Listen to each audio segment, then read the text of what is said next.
மாண்புமிகு பேரவைத் தலைவர் அவர்களே,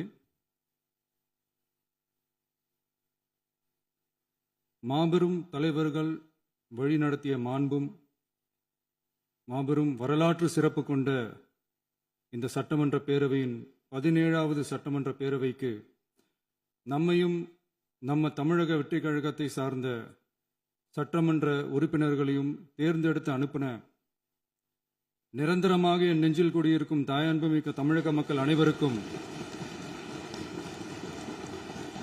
என்னுடைய மனப்பூர்வமான நன்றிகள்.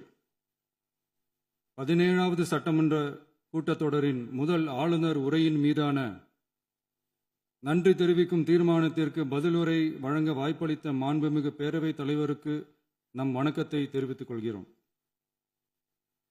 மாண்புமிகு பேரவைத் தலைவர் அவர்களே, இந்த 17வது மாமன்றத்தில் அதிகப்படியான 12 கட்சிகளை சேர்ந்த பிரதிநிதிகள் தேர்ந்தெடுக்கப்பட்டிருக்கும். நாம கொள்கை ரீதியாகவும் நிலைப்பாடு ரீதியாகவும் வேறுபட்டு இருந்தாலும் மக்கள் பணி செய்வதுதான் நம்ம எல்லாருக்கும் பிரைமரியா இருக்கிற ஒரே எய்ம். அந்த வகையில தான் நம்ம எல்லாருமே நம்ம மக்களால் அங்கீகரிக்கப்பட்டு சட்டமன்றத்திற்கு வந்திருக்கிறோம். அதனால நாம கருத்தால் வேறுபட்டாலும் மக்கள் சேவை என்ற நோக்கத்தில் நம்ம மாநிலம் சார்ந்த விஷயங்கள்ல நாம எல்லாரும் ஒன்றிணைந்து பயணிச்சா நம்ம தமிழ்நாடு என்னைக்கும் எதிலையும் முதன்மை மாநிலமாக திகழும். ஆளுநர் உரைக்கு நன்றி தெரிவிக்கும் தீர்மானத்தில் பேசின மாண்புமிகு உறுப்பினர்களுக்கு நன்றி. எதிர்த்து பேசினாதான் எதிர்கட்சின்னு ப்ரூவ் பண்ண முடியும்னு நினைச்சுக்கிட்டு பேசின எதிர்கட்சியை சேர்ந்த எதிர்கட்சி தலைவர் உள்ளிட்ட மாண்புமிகு உறுப்பினர்களுக்கும் வணக்கமும் நன்றியும்.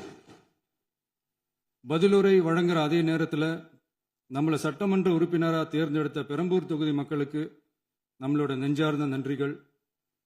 அதே மாதிரி ராஜினாமா பண்ணிட்டாலும் நம்மளை தேர்ந்தெடுத்த திருச்சி கிழக்கு மக்களுக்கும் இந்த மன்றத்தில் நம்மளோட நன்றியை பதிவு செய்கிறோம். அப்புறம் நம்மளோட அரசியல் பயணத்தை பற்றியும் கொஞ்சம் பதிவு செய்ய விரும்புகிறோம்.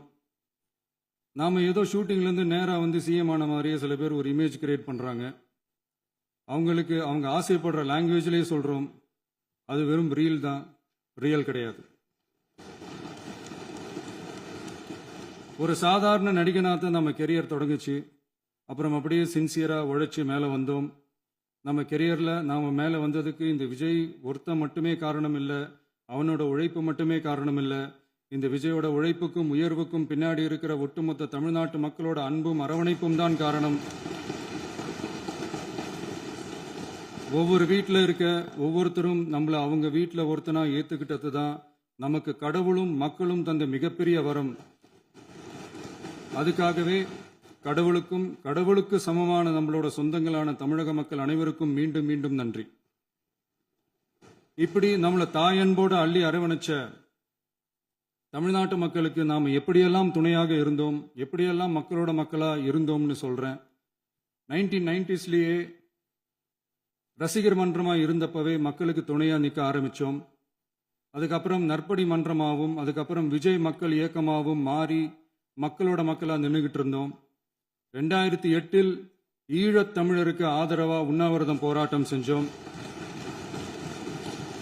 போர் முடிவுக்கு வரணும், நம்ம தொப்புள் கூடிய உறவுகளான ஈழத் தமிழர்களுக்கு பாதுகாப்பான நிம்மதியான ஒரு வாழ்வு கிடைக்கணும்னு அன்னைக்கே கோரிக்கை வச்சோம். 2009 ஆரம்பிச்ச விஜய் மக்கள் இயக்கம் வழியா நம்மளோட மக்கள் நல பணிகளை எக்ஸ்டெண்ட் அண்ட் எக்ஸ்பேண்ட் பண்ணிக்கிட்டே வந்தோம். கல்விக்கு துணையா இருந்தோம், சோஷியல் சர்வீஸ் செஞ்சோம், வெள்ள நிவாரணத்தில் துணையா இருந்தோம், கொரோனா காலத்தில் மக்களுக்கு தோள் கொடுத்தோம். விலையில்லா விருந்தகம், குருதியகம், முட்டைப்பால் ரொட்டி திட்டம், விழியகம், பயிலகம், நூலகம், இப்படி பல வழியில மக்களுக்கு துணையா இருந்தோம். அப்புறம் நம்மளோட திரைப்படங்கள்ல நம்மளால முடிஞ்ச வரைக்கும் ஊழல் எதிர்ப்பை சொன்னோம், சமூக நீதியை சொன்னோம், கல்வியை பத்தி சொன்னோம், அரசியலை பத்தி சொன்னோம். அரசியலை பத்தி பேசுனதுனால நம்ம படங்கள் சந்திச்ச இதுவரைக்கும் சந்திக்கிற பிரச்சனையை பத்தி எல்லாருக்குமே தெரிஞ்சதுதான்.